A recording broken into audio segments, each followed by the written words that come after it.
Кандай азык заттарды колдонуп атасың деген суроого жооп катары ошо нитрат кальций менен бүгүн коколини аралаштырып туруп берип атам. Бул жакта мотор иштеп турат. Неге коколин колдоносуң дегендерге айтат элем да. Ошо нитрат кальций болобу, бул жерде магний турат, калий турат. Буларды бергенде өсүмдүк деген кабыл алыш керек. А бирок баягы жерде өзүнүн тузу болот. Бул препараттарга деле туздарды кошот.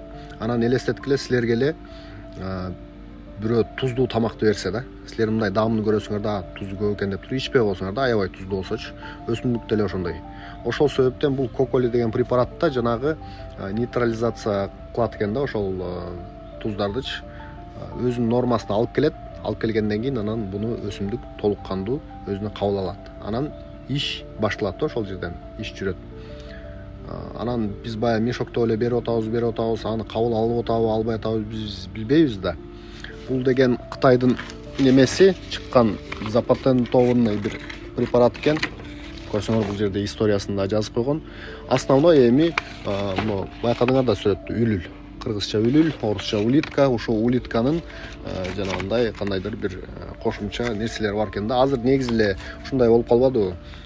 Препараттар жетет океан түбүндөгү бир балырлардын кандайдыр бир немеси депчи кошумчасы бар. А бул Кытай дагы баягы илгертен оңой неме эмес го, мамлекет эмес.